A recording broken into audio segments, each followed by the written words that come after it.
izin Pak, saya mau tanya ini, karena senior di akuntansi, terus mungkin bulan 4 tahun depan Bapak juga sudah pensiun. Bapak sudah berapa lama mengabdi di bidang atau bagian keuangan? Saya mengabdi di bagian keuangan ini sudah hampir 36 tahun. Sebelumnya, karena 30 tahun lah, karena sebelumnya saya pernah jadi ajudan, pernah jadi staf di bagian umum. Setelah itu masuk di keuangan sampai sekarang. Pada bulan 1 November yang lalu pas 36 tahun. 36 tahun, berarti sudah sangat lama.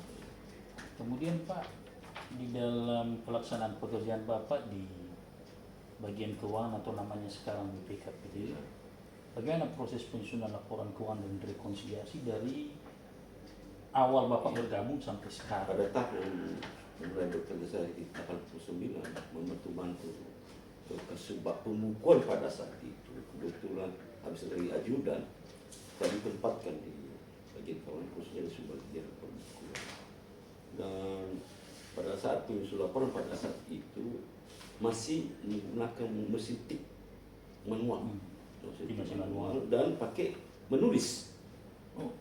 Menulis tangan. Sehingga kertas kami kayak ekor layang-layang. Kertas kerjanya yang panjang, panjang, besar meja. Pada saat itu sampai dengan 2004. Pada saat 2005 kan terjadi gempa di Nias. Nias yang meluluhkan kota Gunung Sitoli.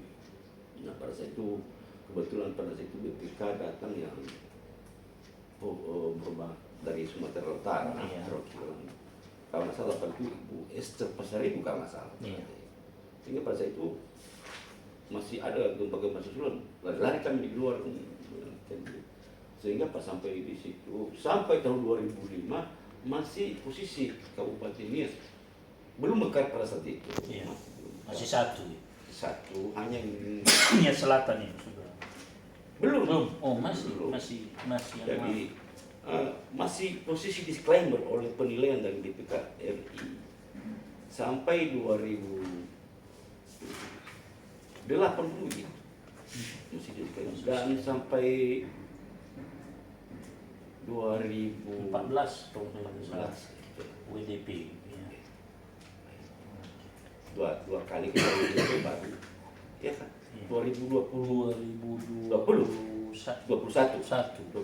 kita WDP. Itulah. Nah posisi pada saat itu sebelum tahun-tahun itu masih disclaimer itu kan posisi pegawai juga yang orang lama semua yang enggak latar pendidikannya bukan penyusun laporan keuangan, hanya karena pengalaman sudah lama di situ.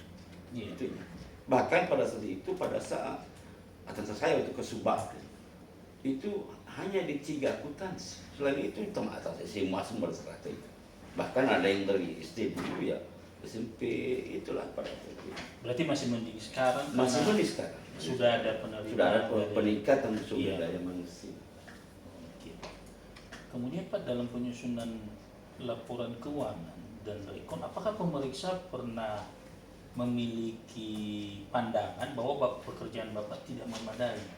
Ya. Terus tanggapan Bapak bagaimana? Itu kita menjawab. Di samping sumber daya manusia kita juga sumber daya yang kurang, dan yang kedua juga peralatan yang tidak memadai. Kan pada masa itu masih ya mesti pakai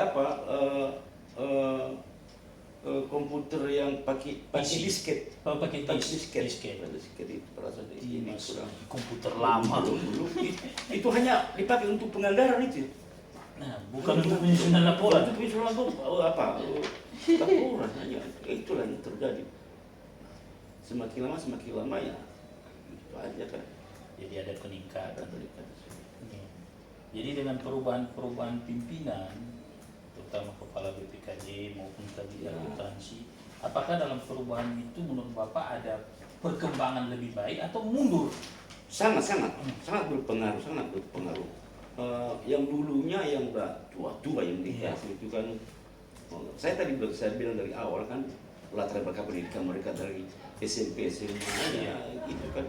Kedua yang baru-baru ini kan ada yang memang khusus Iya, untuk ada yang itu. satu akuntansi. Dan bukan hanya kepala bagian atau kepala badan sebenarnya, tapi yang bagus sebenarnya sekarang kita di sini ya, orang-orang yang ditempatkan di bidang-bidang itu sudah memang Profesional itu bidang itu.